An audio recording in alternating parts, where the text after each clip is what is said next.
जय हिंद विद्यार्थी मित्रों, गुड आफ्टरनून। चलो फटाफट जोड़ाई जाओ અને એક વખત વોઇસની કન્ફર્મેશન આપી દેજો।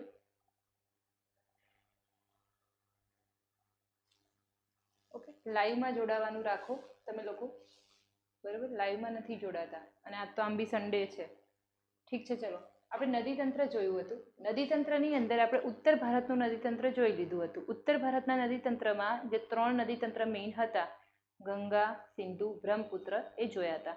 હવે આપણે જોવાનું છે દક્ષિણ ભારતનું નદીતંત્ર। મિત્રો, જે દક્ષિણ ભારતના નદીતંત્રમાં આપણે જોઈએ ને તો મેઇન નદીઓ જોવાની છે। તો સૌથી પહેલાં જે મુખ્ય નદી છે એ છે ગોદાવરી, દક્ષિણ ભારતની મુખ્ય મેઇન મોટી નદી, બરાબર? તો આ જે મોટી નદી છે એના વિશેની આપણે જાણકારી લઈશું।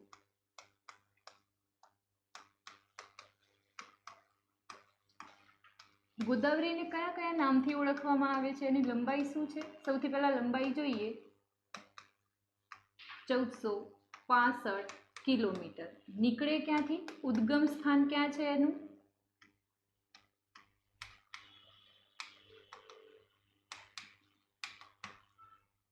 મહારાષ્ટ્રના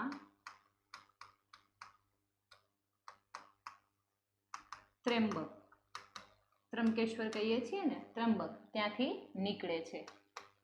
એના બીજા નામ કયા કયા છે? તો કે ભાઈ ગોદાવરીને ગૌતમી, વૃદ્ધગંગા અને દક્ષિણ ભારતની ગંગા તરીકે ઓળખાય છે। દક્ષિણ ભારતની ગંગા તરીકે ઓળખાય છે। મિત્રો, આ જે ગોદાવરી નદી છે એ કયા કયા રાજ્યમાં થઈને વહે છે? મહારાષ્ટ્રમાંથી નીકળી, બરોબર, પછી મધ્યપ્રદેશ અને છત્તીસગઢ અને ઓરિસ્સા, આ ત્રણેયની સરહદ આવશે એટલે રાજ્ય ગણાશે। ત્યાંથી થઈને આંધ્ર, તેલંગાણા, તો આટલા રાજ્યમાંથી આ ગોદાવરી નદી વહે છે। ઓકે, ગોદાવરી નદી છે એની મહત્વની સહાયક નદી જોઈએ। સહાયક નદી પેનગંગા, વેનગંગા, મંજરી, પ્રાણહિતા અને ઇન્દ્રાવતી। એમાં ઇન્દ્રાવતી આપણા માટે મોસ્ટ ઇમ્પોર્ટન્ટ। કેમ? ભાઈ સહાયક નદી એટલે શું? જે મુખ્ય નદી હોય એને કોઈ નદી બીજી મળતી હોય એને એ મુખ્ય નદીની સહાયક નદી અથવા શાખા નદી કહેવાય છે। ભાઈ ઇન્દ્રાવતી નદી જે છે ને એ આવી છે છત્તીસગઢમાં, છત્તીસગઢ, પણ ઇન્દ્રાવતી નદી ઉપર કયો ધોધ છે? ચિત્રકૂટ। અને આ ચિત્રકૂટ ધોધને આપણે શું કહીએ છીએ? ભારતનો નાયગ્રા ધોધ। શું કહીએ છીએ? ભારતનો નાયગ્રા।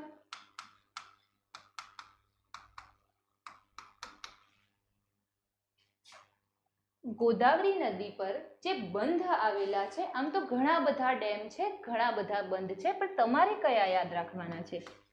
એક પોંચપાદ। ભાઈ આ પોંચપાદ ક્યાં આવ્યો? તેલંગાણા અને આંધ્રની સરહદે, આંધ્રની સરહદે। મિત્રો, હું તમને મેપ દોરીને બતાવું કે અહીંયા મહારાષ્ટ્રથી, સોરી આ તો ગુજરાત છે, મહારાષ્ટ્રથી અહીંયા નીકળે, આમ મધ્યપ્રદેશ, છત્તીસગઢ, ઓરિસ્સાની સરહદે થઈને આમ તેલંગાણા, આંધ્ર થઈને બંગાળાની ખાડીને મળી જાય, બંગાળાની ખાડી, બરોબર? દક્ષિણ ભારતની મુખ્ય નદી છે, સૌથી લાંબી નદી છે, સૌથી મોટી પણ નદી છે પાણીના જથ્થાની બાબતે આપણે જોઈએ। ઓકે, તો મિત્રો હવે ડેમ જે જોઈએ છે એમાં પોંચપાદ છે, તેલંગાણા અને આંધ્રમાં છે, કલ્મેશ્વર લિફ્ટ ઇરિગેશન, આ હમણાં જ બનાવવામાં આવ્યો। ક્યાં બનાવવામાં આવ્યો? તેલંગાણાના ભૂપાપલ્લી જિલ્લામાં મેદીગડ્ડા ગામમાં। ઓકે, અને આને લિફ્ટ ઇરિગેશન કેમ કહેવામાં આવે છે? આમાં હાઇડ્રોલિક લિફ્ટ્સ ગોઠવવામાં આવી છે। કેમ? તેલંગાણા એ ઉચ્ચ પ્રદેશ છે, તો આ લિફ્ટિંગના માધ્યમથી પાણી ઊંચું ચડાવવામાં આવે. ઓકે. અને ત્રીજો છે પોલાવરમ. આ પોલાવરમ ક્યાં છે? આંધ્રપ્રદેશના ગોદાવરી ડિસ્ટ્રિક્ટમાં. પણ મિત્રો ધ્યાન રાખજો, આ જે પોલાવરમ છે ને એમાં આજે આપણી ગોદાવરી નદી છે અને પ્રાણહિતા નદી ત્યાં મળે છે અને ત્યાં પોલાવરમ ડેમ બનાવવામાં આવ્યો છે. ડન. તો ગોદાવરીમાં તમારે આટલું ધ્યાન રાખવાનું. હવે બીજી મહત્વપૂર્ણ નદીની વાત કરીએ જેનું નામ છે કૃષ્ણા નદી. કૃષ્ણા નદી ક્યાંથી નીકળે? મહારાષ્ટ્રના મહાબળેશ્વરમાંથી. મહાબળેશ્વર. અને મહારાષ્ટ્ર, કર્ણાટક, તેલંગાણા અને આંધ્ર થઈને બંગાળાની ખાડીને મળી જાય છે. તો કૃષ્ણા નદી વિશે થોડું આપણે જોઈએ.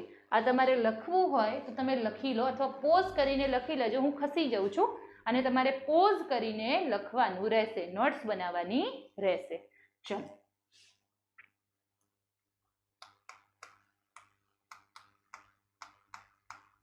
કૃષ્ણા નદી લંબાઈ 1401 કિલોમીટર. ઉદ્ભવ મહારાષ્ટ્રનું મહાબળેશ્વર. રાજ્યો કયા કયા? ક્યાં ક્યાંથી વહે? મહારાષ્ટ્ર, કર્ણાટક, તેલંગાણા અને આંધ્ર. અને મિત્રો એક યુટીમાંથી વહે છે. કઈ યુટી? પુદુચેરી. હવે તમને એમ થશે કે સાલું પુદુચેરી તો મેડમ તમિલનાડુમાં છે, પણ પુડુચેરીનો એક જિલ્લો યનમ એ ક્યાં છે? આંધ્રમાં છે. તો બસ આ યનમ છે ને એમાંથી પણ આપણી કૃષ્ણા નદી વહે છે. કૃષ્ણા નદી બંગાળાની ખાડીમાં મળી ગઈ. કૃષ્ણા નદીની સહાયક નદીઓમાં કઈ યાદ રાખીશું? તુંગભદ્રા, ભીમા, કોયના અને ઘટપ્રભા. મિત્રો આ જે કોયના નદી છે ને એના ઉપરનો બંધ એકવાર તૂટ્યો હતો, બરોબર? તો આ આપણે મતલબ કોયનામાં ભૂકંપ આવ્યો હતો અને એ જે મોટો બંધ બનાવ્યો હતો ને એના ભારના કારણે ભૂકંપ આવ્યો હતો. એ ધ્યાનમાં રાખજો. સહાયક નદીમાં જે તુંગભદ્રા છે એ સૌથી મોટી સહાયક નદી છે અને સૌથી લાંબી સહાયક નદી છે. ઓકે. ચલો હવે આપણે જોઈએ આના ડેમ. નાગાર્જુન સાગર અને શ્રીશૈલમ. આ બંને છે તો કૃષ્ણા નદી ઉપર, પણ આ બંને છે ને એ તેલંગાણા અને આંધ્રની સરહદે છે, એટલે બંને રાજ્યમાં ગણાશે. આંધ્રની સરહદે છે. ઓકે. અને અલમાટી. અલમાટી ડેમ છે કૃષ્ણા નદી પર, પણ છે ક્યાં? કર્ણાટકમાં. ઓકે. તો કૃષ્ણા નદીને લઈને તમારે આ વિગતો ધ્યાનમાં રાખવાની છે. ચલો આગળ વધીએ. કૃષ્ણા નદી અહીંયા કમ્પ્લીટ થાય છે. કાવેરી નદીની વાત કરીએ. ભાઈ કાવેરી નદી એની લંબાઈ 800 કિલોમીટર. ઉદ્ભવ ક્યાં છે? ઉદ્ભવ છે કર્ણાટકના બ્રહ્મગીરી પહાડી. પણ કર્ણાટકના કુર્ગ પ્રદેશની બ્રહ્મગીરી પહાડીમાંથી કાવેરી નદી નીકળે છે. કયા કયા રાજ્યમાં વહે છે તો ધ્યાનમાં રાખજો. કર્ણાટક અને તામિલનાડુ અને પુદુચેરી. પણ મિત્રો તમને પૂછાય કે આ નદીનું બેસિન, એટલે તમે ક્યાંક બુકમાં કેરળ લખેલું જોયું હશે. કેરળમાંથી આ નદી પ્રવહિત નથી થતી, પણ કેરળમાંથી બીજી આની સહાયક નદીઓ આવીને મળે છે. એટલે કોઈ નદીનું બેસિન કોને કહેવાય? એ એક નદી અને બીજી બધી નદીઓ જ્યાંથી પણ આવતી હોય ને એ સમગ્ર વિસ્તારને બેસિન કહેવાય. એટલે કૃષ્ણા નદી ભલે ને કેરળમાંથી પસાર નથી થતી, કૃષ્ણા નદી ને બીજી જે પાર્વતી, મહાકાબિની આવી બધી જે નદીઓ મળે છે એ ક્યાંથી આવે છે? કેરળમાં. બરોબર, સોરી કૃષ્ણા નહીં, માફ કરજો, કાવેરી નદી, બોલવામાં મિસ્ટેક છે, કાવેરી નદી. કાવેરી નદી ભલે ને કેરળમાંથી પસાર નથી થતી, પણ આ જે કાવેરી નદી છે એની જે બીજી બધી સહાયક નદી છે પાર્વતી, મહાકાબિની, એ ક્યાંથી આવે છે? કેરળમાં. એટલે કાવેરી નદી જે છે એ કાવેરી નદીનો બેસિન વિસ્તાર પણ ક્યાં ગણાશે? કેરળમાં. સમજાય છે આ વસ્તુ? બરોબર. હવે કાવેરી ઉપરના આપણે બંધ જોઈશું. તો કયા કયા કાવેરી પરના આપણે બંધ યાદ રાખવાના છે? ચલો જોઈએ. મેટ્ટુર તામિલનાડુમાં છે કાવેરી પર, અને અહીંયા સ્ટેનલે સરોવર બને છે. કેવું સરોવર? કૃત્રિમ. મિત્રો જ્યાં પણ ડેમ હોય ને એની પાછળ મોટું સરોવર બને, જેમ કે આપણે સરદાર સરોવર નથી નર્મદા નદી વાળું, બરોબર? તો આની અંદર પણ એવી રીતે સ્ટેનલે સરોવર બને છે, મેટ્ટુર તામિલનાડુમાં. બીજા આપણે જોઈએ કૃષ્ણા સાગર, કૃષ્ણા સાગર અને શિવ સમુદ્રમ, શિવ સમુદ્રમ. આ બંને છે કાવેરી નદી ઉપર જ, પણ આ છે ક્યાં? કર્ણાટકમાં, કર્ણાટક. ઓકે. અને શિવ સમુદ્રમ બંધ છે એમાં કૃત્રિમ ધોધ બને છે, શિવ સમુદ્રમ વોટરફોલ.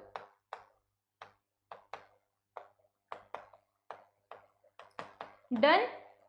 અને કાવેરી નદીને આપણે કેવી ગંગા કહીએ છીએ? કાવેરી નદીને આપણે દક્ષિણી, ઠેક દક્ષિણની, દક્ષિણ ભાગની એટલે દક્ષિણી ગંગા કહીએ છીએ, બરોબર?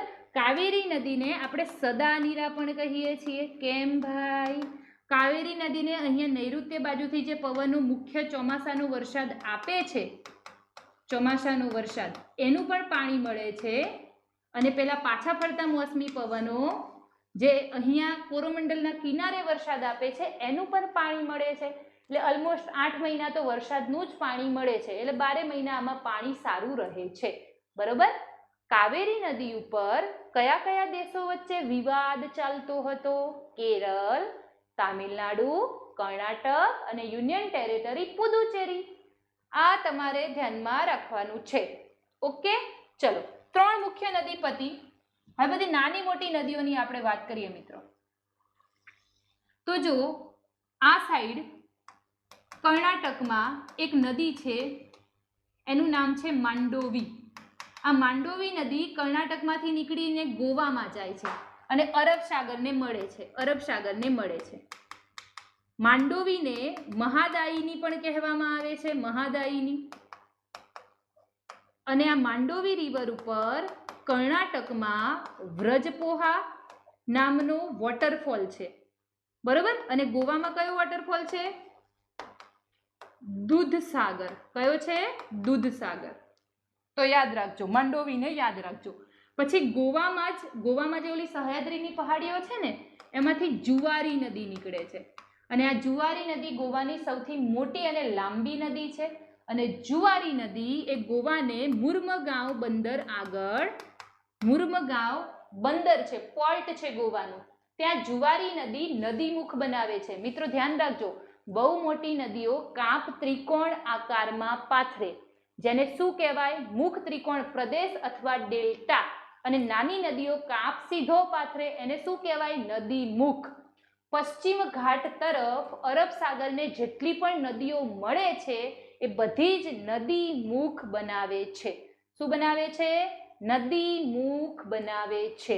ચલો, આટલું ડન. 2 નદી ખબર પડી ગઈ. હવે કેરળની 2 મુખ્ય નદી છે જેને આપણે ઓળખીએ છીએ પેરિયાર અને પંપાની. પંપાની આ ધ્યાનમાં રાખજો. પેરિયાર એ કેરળમાં અન્નામલાઈ પહાડીમાંથી નીકળે છે, અને પેલું આપણે વેમ્બનાડ સરોવર નહોતું જોયું, એ વેમ્બનાડ સરોવરમાં મળી જાય છે. કેરળની સૌથી લાંબી નદી છે પેરિયાર નદી, અને પેરિયાર નદી પર 2 ડેમ છે, એક ઇડુક્કી અને એક મુલ્લા પેરિયાર. મુલ્લા પેરિયાર મિત્રો પણ ધ્યાન રાખજો, જે ઇડુક્કી છે ને એને કેરળ સરકાર સાચવે છે, અને મુલ્લા પેરિયારને તામિલનાડુ સરકાર એનો વહીવટ કરે છે. મુલ્લા પેરિયારનો વહીવટ કોણ કરે છે? તામિલનાડુ સરકાર કરે છે. એટલે પણ આ બંધ ક્યાં છે? બાંધ છે ને તામિલનાડુ કેરળના એકદમ સરહદી વિસ્તારમાં છે. કયો બાંધ? મુલ્લા પેરિયાર, એટલે એને તમિલનાડુ સાચવે છે અને ઇડુક્કીને કોણ સાચવે છે? કેરળ સરકાર સાચવે છે. ડન છે. બે બાંધ નદી છે એક, અને ઇડુક્કી અને મુલ્લા પેરિયાર યાદ રાખવાનું છે. પંપાનીને ભરત પૂજા પણ કહેવાય, ભરત પૂજા. અન્નામલાઈમાંથી નીકળે, અરબ સાગરને મળી જાય, અને કેરળની પાણીની દ્રષ્ટિએ સૌથી મોટી નદી. બસ આટલું યાદ રાખવાનું. Okay, done. એક તામિલનાડુની અંદર વેગઈ પહાડીમાંથી એક નદી નીકળે, સોરી વેગઈ નહીં, વરસુનાડુ. વરસુનાડુ પહાડીમાંથી એક નદી નીકળે, જે નદીનું નામ છે વેગઈ. અને આ વેગઈ નદીને કેમ યાદ રાખીશું? કારણ કે વેગઈ નદી છે એ શ્રીલંકા વચ્ચે પેલી પાકની ખાડી નથી, એ પાકની ખાડીમાં મળે છે. ફરીથી, તામિલનાડુના વરસુનાડુ પહાડીમાંથી વેગઈ નદી નીકળે છે અને પાકની ખાડીમાં મળે છે. પાકની ખાડીને મળતી એકમાત્ર નદી, એટલે ધ્યાનમાં રાખવાનું છે. બરોબર, ચલો આગળ વધીએ છીએ. હવે આ સાઈડની જે નદીઓ છે ને એમાં આપણે યાદ રાખીશું મહાનદી, સુવર્ણરેખા નદી, બ્રાહ્મણી નદી અને વૈતરણી. વૈતરણી, આ 4 નદી આપણા માટે ઇમ્પોર્ટન્ટ છે. બરોબર, ડન. ચલો, એ 4 નદીની માહિતીમાં સૌથી પહેલા આપણે મહી નદીની વાત કરીએ. સોરી, માફ કરજો, મહાનદીની વાત કરીએ. મહાનદી ક્યાંથી નીકળે છે? છત્તીસગઢના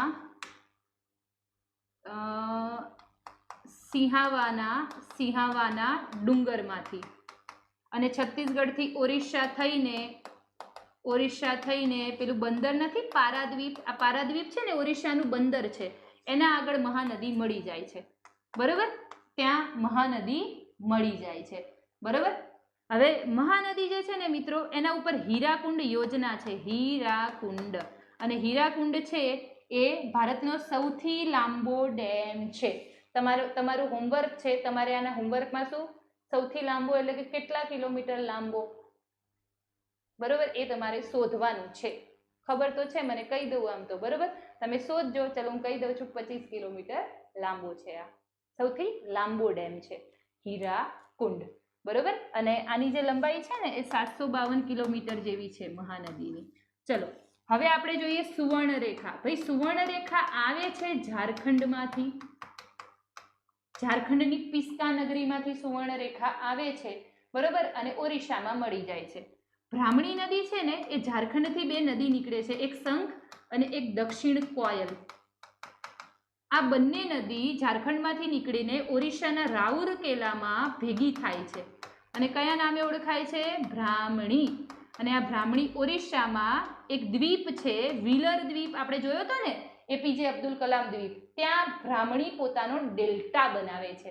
મહાનદી પણ ડેલ્ટા બનાવશે, સુવર્ણરેખા, કારણ કે બધી ઉત્તર ભારતથી આવે છે. બરોબર, એ રીતે આ નદી છે બ્રાહ્મણી, એ પણ ડેલ્ટા બનાવશે. હવે વૈતરણી. મિત્રો, આ વૈતરણી નદીનો ઉલ્લેખ આપણા પુરાણમાં ક્યાંક કરવામાં આવેલો છે. કયા પુરાણમાં? ગરુડ પુરાણમાં. ગરુડ પુરાણમાં શું લખાયેલું છે? મૃત્યુ પછી જીવન કેવું, એ લખાયેલું છે. બરોબર, એટલે વૈતરણી નદીને લોકીની અથવા પરુની નદી કહેવામાં આવે છે. કેવી નદી કહેવામાં આવે છે? લોકીની અથવા પરુની નદી કહેવામાં આવે છે. પણ હાલ આ વૈતરણી ક્યાંથી નીકળે છે? બરોબર, તો ભાઈ ઓરિસ્સાની અંદરથી ક્યોંઝોરમાંથી આ નીકળે છે, અને એટલે હાલમાં છે, પણ એનું કંઈક આમ આધ્યાત્મિક મહત્વ રહેલું છે. એટલે ભાઈ તમે ક્યાંક એવી સ્ટોરી સાંભળી હશે કે આપણે મરી જઈએ ને પછી આપણને નદીમાં ડૂબોડવામાં આવે, પછી તમે સારા પુણ્ય કર્યા હોય તો પેલી જે ગાયને રોટલી ખવડાવી હોય તો ગાય આવે ને તમે પૂંછડું પકડીને તરી જાઓ. આવી કંઈક વાર્તા તમે તમારા મમ્મી પપ્પા દાદા દાદી જોડેથી સાંભળી હશે. આ બધું પુરાણમાં લખાયેલું છે, પણ પુરાણમાં એ વૈતરણી નદી આ નદી નહીં, પણ તો બી એ નદીને પવિત્ર ગણવામાં આવે છે. નીકળે છે ક્યાંથી? ઓરિસ્સાના ક્યોંઝોરમાંથી. મળી ક્યાં જાય છે? બંગાળાની ખાડીમાં. તો ડન. દક્ષિણ ભારતની આટલી નદીઓ તમારે યાદ રાખવાની છે. ગુજરાતમાં તો ગુજરાતની નદી આપણે કરાવેલી છે. ઓકે, હવે મિત્રો ચલો આપણે સરોવરની વાત કરીએ. તો સરોવર હોય ને એ બેસિકલી સરોવરને 2 રીતે વહેંચવામાં આવે, એક ક્ષારના આધારે, એક ઉત્પત્તિના આધારે. ક્ષારના આધારે એનું પાણી મીઠું હોય એટલે કે ઓછો ક્ષાર હોય, વધારે પડતું ખારું હોય, અને એક હોય બ્રેકીસ વોટર. બ્રેકિશ વોટર એટલે કેવું મિશ્ર, બહુ ખારું નહીં અને બહુ મીઠું પણ નહીં. ઓકે. અને ઉત્પત્તિના આધારે એને જો કેવા કેવા સરોવર હોય તો કે ભાઈ ઓલું ગ્લેશિયરો ઓગળવાથી જે સરોવર બને, હિમનદીઓ ઓગળવાથી, નદીકૃત, નદી જ્યારે વહેતી હોય એટલે પેલું વિસર્પ બનાવે ને નળાકાર, જેને આપણે શું કહીએ છીએ, નળાકાર સરોવર અથવા ઓક્સબો લેક. પછી ડેલ્ટા સરોવર હોય, બરોબર. પછી પવનકૃત, પવનકૃત આપણે જોયું હતું કે પવનનું ઘસી નાખે અને જે સરોવર બનાવે એને પ્લાયા કહેવાય. પછી જ્વાળામુખી, જ્વાળામુખી ફાટે અને ડુંગર ઉપર જે ખાડો પડી જાય, મતલબ આમ જ્વાળામુખી પથરાય એટલે આવો પહાડ બનાવે. જ્વાળામુખી ધારો કે લાવા નીકળ્યો અને આ ટાઈપનો પહાડ બન્યો અને એનું જે મુખ બન્યું એને કહેવાય ક્રેટર, અને પછી પાણી ભરાઈ જાય તો એને કહેવાય ક્રેટર લેક, બરોબર. અને વિવર્તનિક એટલે કે ભાઈ આ જે હલનચલન થતું હોય એના કારણે અમુક ભૂમિભાગ બેસી જાય અને એની અંદર પાણી પથરાઈ જાય તો એને આપણે શું કહીએ છીએ, વિવર્તનિક. તો આ શેના આધારે છે, એની ઉત્પત્તિના આધારે સરોવરના ભાગ છે. ચલો હવે આપણે જોઈએ, તમારે અમુક સરોવર છે ગોખી મારવાના છે, મેં આપેલા છે કયું સરોવર ક્યાં આવ્યું. હવે આમાં મેં રામસર તો કરાવેલી જ છે, તમને કરાવી દઉં કે ભાઈ તમને પૂછે ને વિસ્તારની દ્રષ્ટિએ સૌથી મોટું સરોવર તો ચિલ્કા, કયું આવશે, ચિલ્કા. ક્યાં છે, ઓરિસ્સામાં. અને ચિલ્કા એક લગૂન છે. લગૂન એટલે કેવું સરોવર, દરિયા કિનારે બનતું સરોવર. ડન.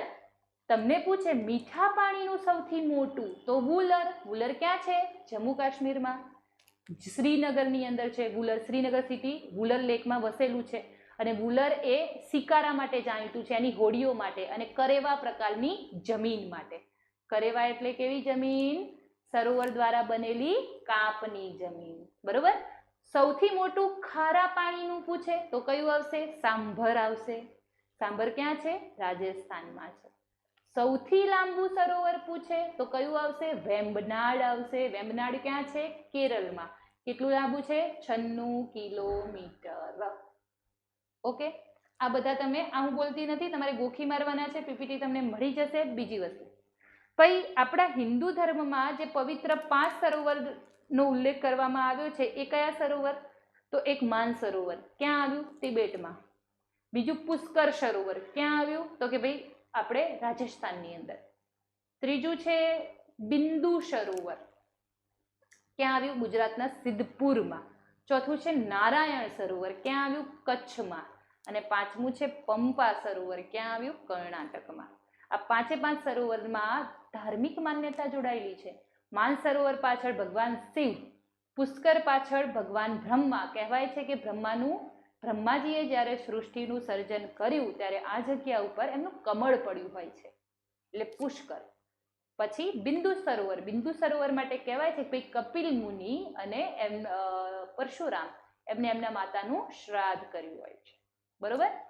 પછી નારાયણ સરોવર ભગવાન વિષ્ણુ સાથે જોડાયેલું છે અને પંપા સરોવર ભગવાન રામ સાથે જોડાયેલું છે. કહેવાય છે કે પંપા સરોવરના કિનારે ત્રેતા યુગમાં સબરી માતાએ ભગવાન રામને એમના એઠા બોર ખવડાવ્યા હોય છે. ઓકે, તો આ તમારે ધ્યાનમાં રાખવાનું છે. હવે મિત્રો જળધોધ લખેલા છે. આ જળધોધે તમારે ગોખી મારવાના છે. મેં આપેલું જ છે કયા રાજ્યમાં શું છે, બરોબર. રામસર સાઇટ આપણે ઓલરેડી ચલાવી દીધી છે. તમારું નદી તંત્ર અહીંયા એકદમ કમ્પ્લીટ થાય છે. અને હવે આપણે વાત કરવાની છે જમીનની, ભારતની જમીન. અને ભારતની જમીન સાથે સાથે આપણે શું જોઈશું, ગુજરાતની જમીન પણ જોઈ લઈશું. મિત્રો મેં ગુજરાતની અંદર જે જમીન છે ને એના વિડીયો મુકાઈ દીધા છે, મતલબ એવું નહીં, જમીન ગુજરાતની ભૂગોળના કમ્પ્લીટ વિડીયો મુકાઈ દીધા છે. ઓકે, મેં પહેલાં રેકોર્ડ કરેલા છે, એ તમે જોઈ લેજો. આગું પાછું કંઈ ક્વેશ્ચન કે એવું હશે એ તો આપણે કરાવી દઈશું, બરાબર. એટલે એ તમે જોઈ લેજો.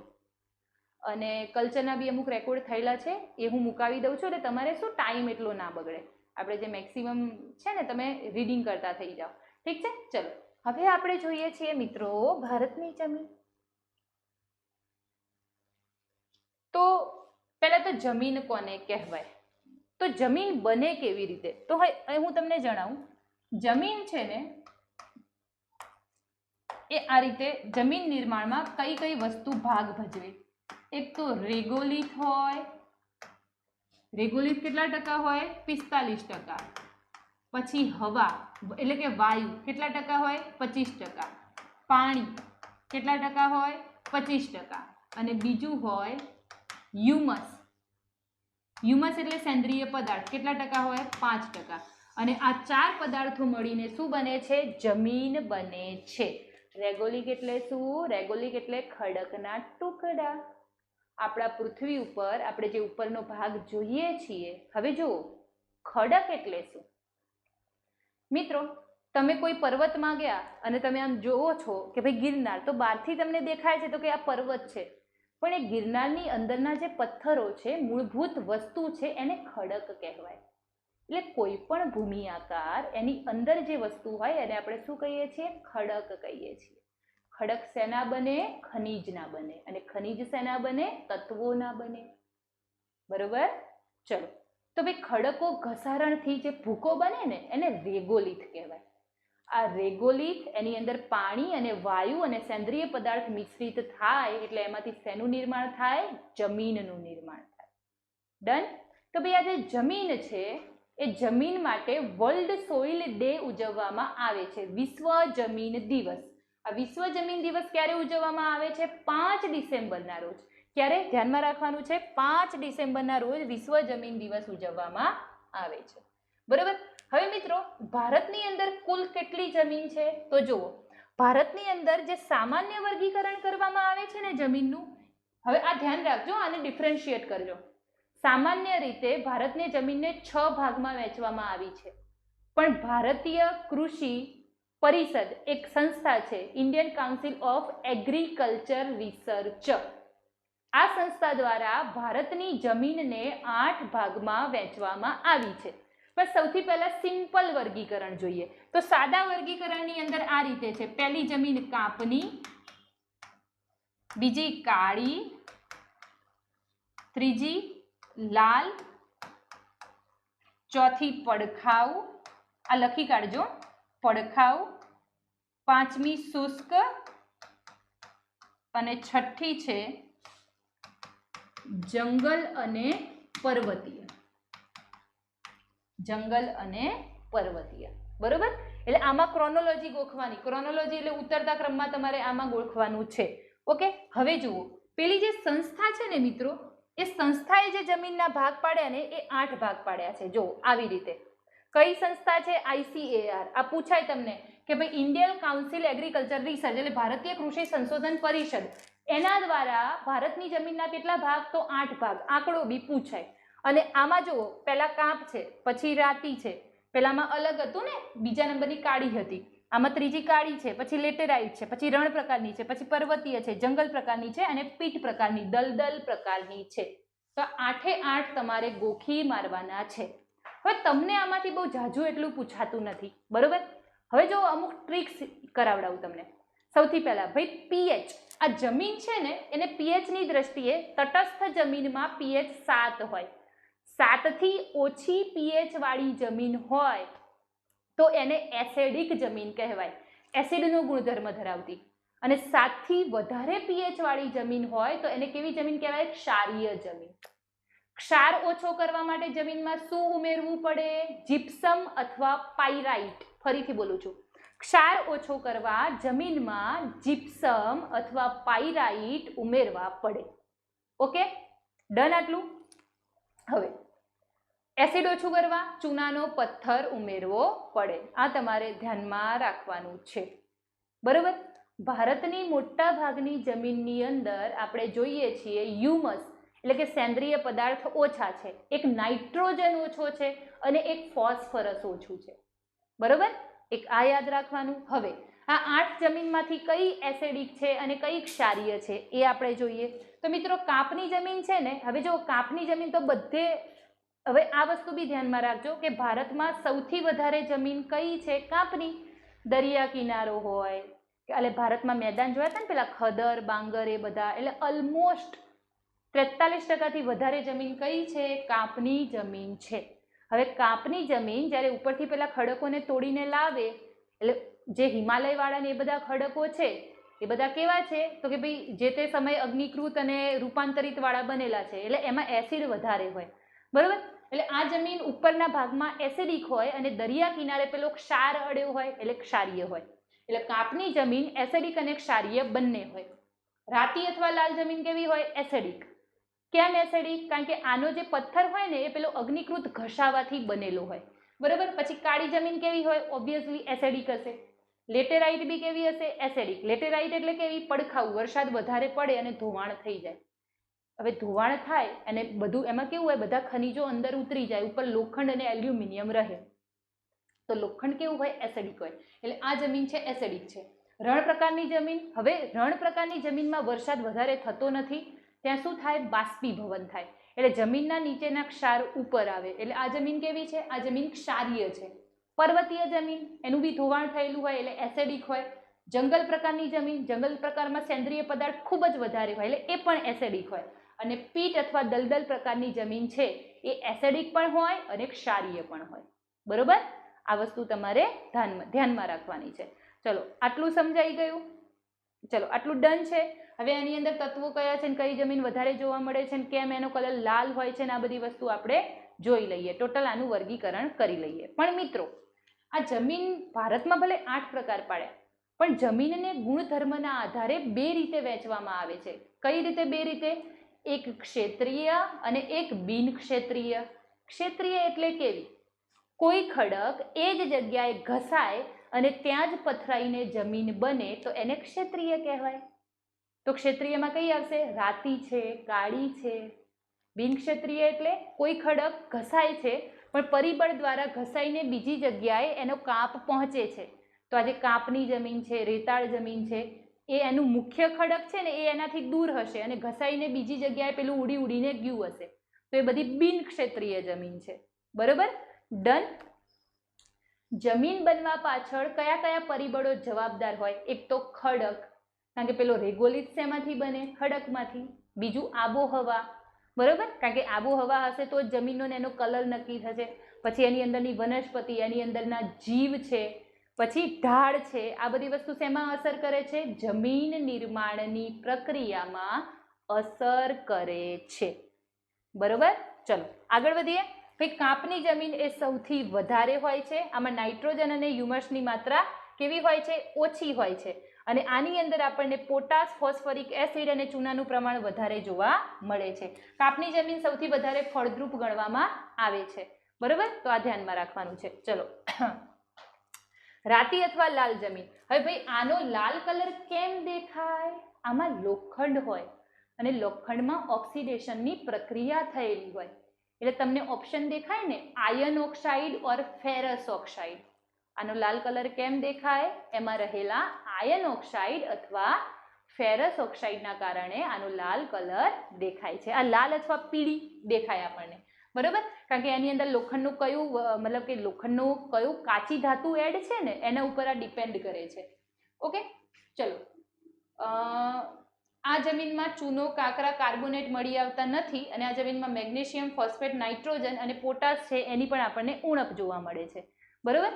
ચલો, કાળી જમીન. કાળી જમીન આપણે છે ને, જો કાળી જમીનને સ્વયં ખેડાતી જમીન કહેવાય, કારણ કે આનામાં ભેજ ગ્રહણ કરવાની શક્તિ વધારે હોય, એટલે શું થાય? ગરમીમાં આમાં ફાટા પડી જાય, એટલે આને સ્વયં ખેડાતી જમીન. પછી ચર્નોબલ પ્રકારની જમીન, પછી ટ્રોપિકલ બ્લેક અર્થ, ટ્રોપિકલ બ્લેક અર્થ, પછી રેગુર પ્રકારની જમીન.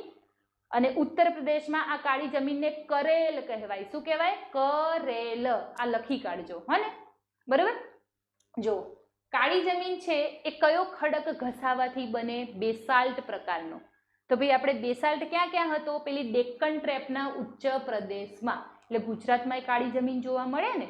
હવે આ કાળી જમીનનો કાળો કલર કેમ જોવા મળે છે? તો એમાં એલ્યુમિનિયમ, લોખંડ આ બધું મિશ્ર છે, એટલે એમાં છે ને એક સંયોજન બનેલું છે. એ સંયોજનનું નામ શું છે? ટિટાની ફેરસ મેગ્નેટાઇટ. હું અહીંયા લખું છું કારણ કે આ થોડું ઓકવર્ડ છે. ટિટાની ફેરસ મેગ્નેટાઇટ, બરોબર. એના કારણે આનો કલર કાળો જોવા મળે છે. ડન. હવે આમાં છે ને આપણને આ એસિડિક જમીન જોવા મળશે. લોખંડ, ચૂનો, calcium, potash, aluminium, magnesium, carbonate આ બધું વધારે જોવા મળે છે. અને એના કારણે સંયોજન કયું બને છે? ટિટાની મેગ્નેટાઇટ. આ પ્રકારની જમીનમાં આપણે કપાસ, સરસવ, મગફળી, તમાકુ આ બધા પાક આમાં લઈ શકીએ છીએ. 3 જમીન જોઈ. હવે મિત્રો થોડું અટકીએ. મેં કાપની જમીન ચલાવીને એમાં મેં પેલા મેદાન નતા ચલાવ્યા ઉત્તર ભારતમાં. તો ઉત્તર ભારતમાં કાપની જમીન છે એને 5 નામે ઓળખવામાં આવે છે. જોયું તું પેલું? ભાબર, તરાઈ, બાંગર, ખદર અને ડેલ્ટા. આ કનેક્ટ કરાવડાવ્યું, યાદ રાખજો. બરોબર? ચલો, કાળી જમીન અહીંયા પૂરી થાય છે.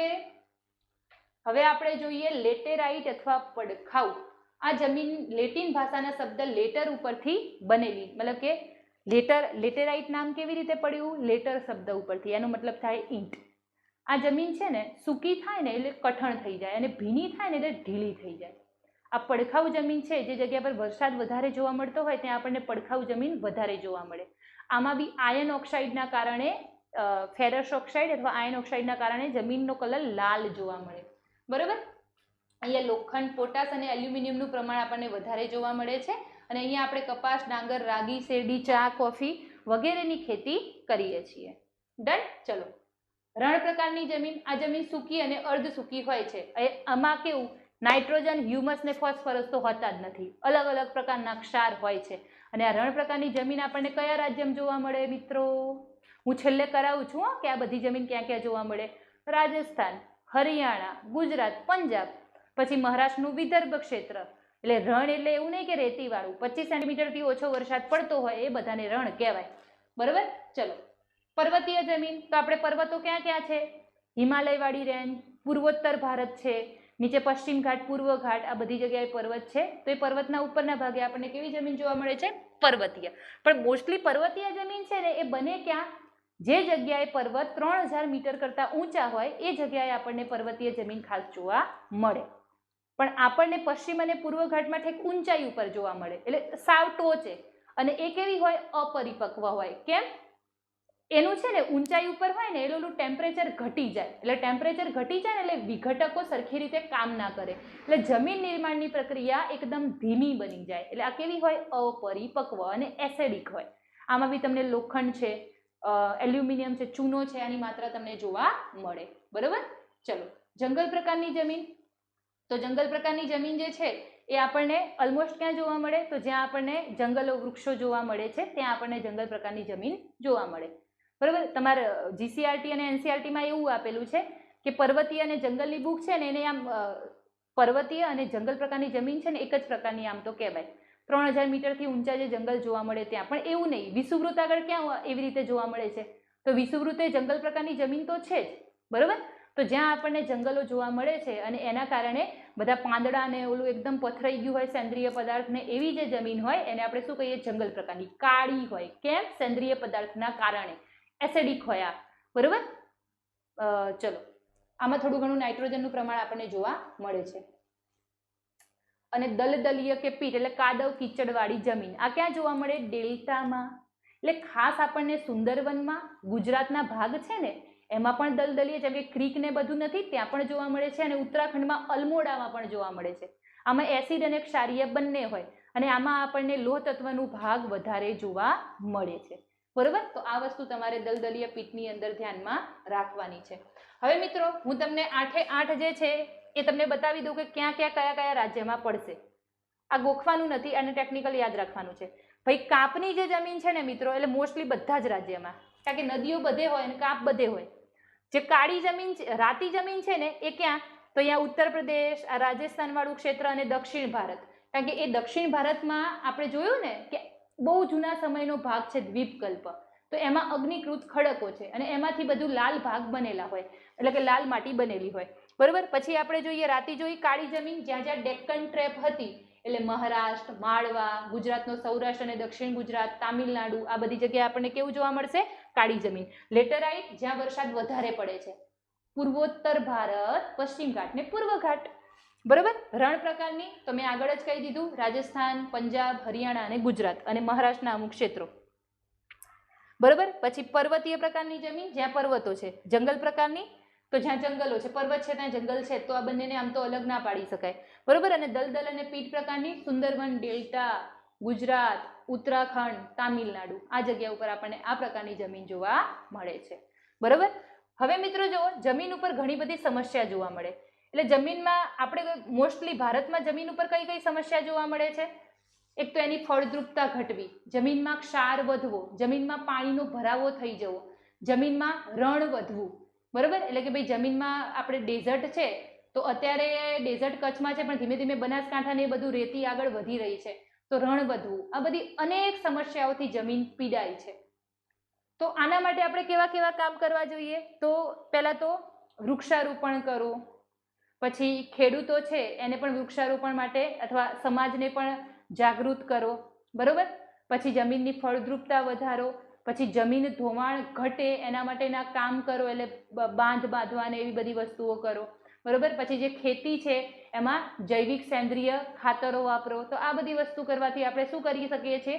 જમીનના અનેક જે સમસ્યાઓ છે એનું આપણે નિવારણ કરી શકીએ છીએ. બરાબર. હવે ભાઈ જમીનમાં થતા ધોવાણની વાત કરીએ. મિત્રો, જમીનનું ધોવાણ કેવી કેવી રીતે થાય? નદી દ્વારા, એટલે કે પાણી દ્વારા. એમાં નદીનું પાણી હોય, સમુદ્રના મોજા આવી જાય, વરસાદનું પાણી હોય. બરાબર. એટલે પાણી દ્વારા.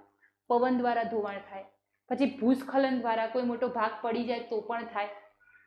પછી ઓલા પશુઓ ચાલતા હોય ને એટલે જમીન ઢીલી થઈ જાય, એટલે વધારે પડતું પશુ ચરાણ કરે ને તો પણ થાય. બરાબર. એટલે જમીન ધોવાણ છે એ ઘણી બધી. પછી આપણે વૃક્ષો કાપી નાખીએ તો પણ વધારે જમીન ધોવાણ થાય. બરાબર. એટલે આ બધી શું છે? આપણે જમીન ધોવાણ થવા પાછળના કારણો છે કે આવું બધું કરીએ છીએ એના કારણે જમીન ધોવાણ આ માધ્યમ દ્વારા થાય છે. ઓકે. હવે જો વરસાદ દ્વારા જે જમીન ધોવાણ થાય ને એમાં તમારે એક વસ્તુ યાદ રાખવાની. વરસાદ દ્વારા જે જમીન ધોવાણ થાય છે એના પ્રકાર છે, પણ તમારે બધા નથી પૂછાતા. તમારે પૂછાશે કોતર ધોવાણ. કોતર ધોવાણ એટલે નદીઓ મોટા મોટા વહેડામાં વહે અને ભાગને આખો ઘસી મારે તો એને કોતર ધોવાણ કહેવાય. આ કોતર ધોવાણ આપણા ભારતમાં કઈ કઈ જગ્યાએ જોવા મળે છે એ તમારે ધ્યાનમાં રાખવાનું છે. બરાબર. તો ભાઈ કોતર ધોવાણ જે છે ને મિત્રો, ચલો જોઈએ.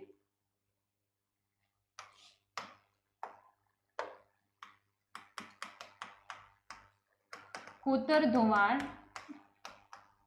એક તરાઈનું ક્ષેત્ર, એટલે ઉત્તર પ્રદેશ બિહારમાં આવેલું છે. બરોબર. બીજું હોશિયારપુર, બિયાસ નદી દ્વારા. હોશિયારપુર ક્યાં આવ્યું? પંજાબ. પછી ત્રીજું ચંબલ ક્ષેત્ર.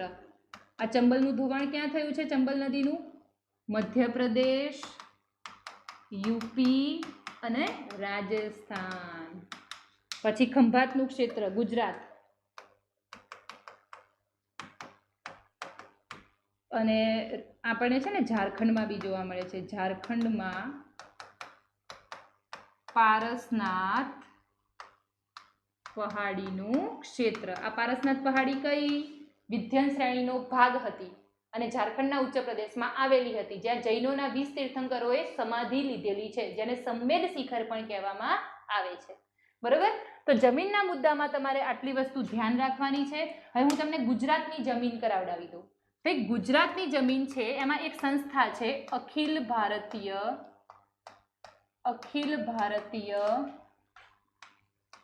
જમીન ઉપયોગિતા મોજણી સંસ્થા.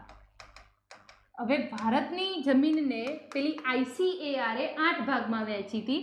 આ સંસ્થાએ ગુજરાતની જમીનને 7 ભાગમાં વહેંચી છે. કયા કયા 7 ભાગમાં? કાંપની, કાળી, ક્ષારીય, રેતાળ, પડખાવ, પર્વતીય અને પહાડી. બરોબર. આના સિવાય સ્થાનિક અમુક જમીનોને અલગ અલગ નામે ઓળખવામાં આવે છે, જેમ કે ક્યારીની જમીન. આ ક્યારીની જમીન ક્યાં આવી? આણંદ, ખેડા, મહેસાણા. ધારની જમીન, આ બધી છે કાંપની જો, પણ સ્થાન પ્રમાણે અલગ અલગ નામે ઓળખાય છે. ધારની જમીન, આ ધારની જમીન ક્યાં આવી? જુનાગઢ, અમરેલી. અને ઘેડની જમીન આ ક્યાં આવી? પોરબંદર અને જુનાગઢ આ પેલો ઘેડ પ્રદેશ જોયો હતો ને ત્યાં આવી. આ બધી છે કાંપની. ખાલી આટલું તમારે યાદ રાખવાનું. હવે જુઓ મિત્રો, ગુજરાતમાં કાંપની જમીનમાં જે જૂના કાંપની જમીન છે ને, જૂના કાંપની, એને ગોરાટ કહેવાય છે. ગોરાટ. જે નવા કાંપની છે ને એને ભાઠાની કહેવાય છે. ભાઠાની. આ ભાઠાની જમીન નવા કાંપની ક્યાં જોવા મળે? અમદાવાદના આસપાસના ક્ષેત્રમાં, ભાલ પ્રદેશમાં. બરોબર. પછી રેતીવાળો કાંપ હોય ને, રેતીવાળો, એને ગોરાડુ જમીન કહેવાય. કેવી કહેવાય? ગોરાડુ. અને માટીવાળો કાંપ છે, માટીવાળો કાંપ, એને કેવો કહેવાય? બેસર. આ ધ્યાનમાં રાખજો. બેસર પ્રકારની જમીન આપણને ચરોતર વિસ્તારમાં જોવા મળે છે. તો ગુજરાતની અંદર કાંપની જમીનને કેટલા ભાગમાં વહેંચવામાં આવે છે? 4. એમાં જૂનો કાંપ ગોરાટ, નવો કાંપ છે ભાઠો, પછી રેતાળ કાંપ છે ગોરાડુ, અને માટીવાળો કાંપ છે એને બેસર તરીકે ઓળખવામાં આવે છે. એટલે ગુજરાતમાં કાંપની જમીન ક્યાં જોવા મળે? દરિયા કિનારે જ્યાં બધી નદીઓ કાંપ પાથરે છે ત્યાં, અને ઉપરવાસમાં. એટલે મોટા ભાગે જે પેલા મેદાન નતા જોયા, સતલાસણાનું મેદાન જે સાબરમતી નદી બનાવતી હતી, વિરમગામનું મેદાન જે કોણ? રૂપેણ નદી બનાવતી હતી, ભાઠાનું જે ભાગ છે ભાલ પ્રદેશ એ પણ એક મેદાન હતું, ચરોતરનું મેદાન છે, આ બધા કાંપની જ છે, કાંપની જ જમીનો છે. બરોબર. પછી કાળી જમીન. કાળી જમીન એટલે કઈ? સૌરાષ્ટ્રના ઉચ્ચ પ્રદેશવાળી અને દક્ષિણ ગુજરાતની. ક્ષારીય જમીન. ક્ષારીય જમીન ક્યાં આવી? રણ પ્રદેશમાં અને દરિયા કિનારે. રેતાળ ક્યાં આવી? ટોટલી રણ પ્રદેશમાં અને ઉત્તર ગુજરાતમાં જોવા મળે છે. પડખાઉ જમીન ક્યાં આવી? દક્ષિણ ગુજરાતમાં જ્યાં વધારે વરસાદ પડે છે ત્યાં. પર્વતીય જમીન એટલે પહાડી પ્રકારની જમીન ક્યાં આવી? જે જે જગ્યાએ ડુંગર જોવા મળે છે એ બધી પહાડી જમીન. અને માફ કરજો, એક ભૂલ થઈ ગઈ છે. પહાડી અને અહીંયા લખવાનું છે જંગલની. અને જંગલ પ્રકારની જમીન ક્યાં આવી? જંગલ પ્રકારની જમીન આવી જે જગ્યાએ જંગલ જોવા મળે છે એટલે દક્ષિણ ગુજરાતમાં અને સૌરાષ્ટ્રમાં. બરોબર. તો આમાં ખાલી તમારે શું યાદ રાખવાનું? આ 7 નામ યાદ રાખવાના, કાંપની જમીનના પ્રકાર છે એ યાદ રાખવાના છે. જિલ્લા યાદ નહીં રાખવાના હો, કારણ કે કંઈ એવી રીતે તમે ગોખી ના શકો આની અંદર. આ વસ્તુ ધ્યાન રાખવાનું છે. પછી આ સ્થાનિક જમીનો છે, આ બધી જે કાંપની છે પણ વિસ્તાર વાઇઝ ઓળખાય છે એ યાદ રાખવાનું છે. ઓકે. તો આ હતી ગુજરાતની જમીન. ઓકે મિત્રો. તો અહીંયા આપણે ભારતનું નદીતંત્ર, ભારતની જમીન અને ગુજરાતની જમીન કમ્પ્લીટ થઈ. હવે ભારતની અંદર અમુક ફેક્ટ્સ ડેટા જે બાકી છે એ ફેક્ટ્સ ડેટા આપણે તમને કરાવી દઈશું. પછી ફિઝિકલ અને ગુજરાતનું તો આપણે લેક્ચર્સ મૂકી જ દીધેલા છે, એ કરીએ એટલે ભૂગોળ પૂરું. પછી તમારું જે ઇતિહાસ છે એ સ્ટાર્ટ કરીએ, કલ્ચર સ્ટાર્ટ કરીએ. બરોબર. ફટાફટ પૂરું થઈ જશે. ઓકે. આ સેશન અહીંયા રાખીએ છીએ. Thank you so much. જય હિન્દ, જય ભારત.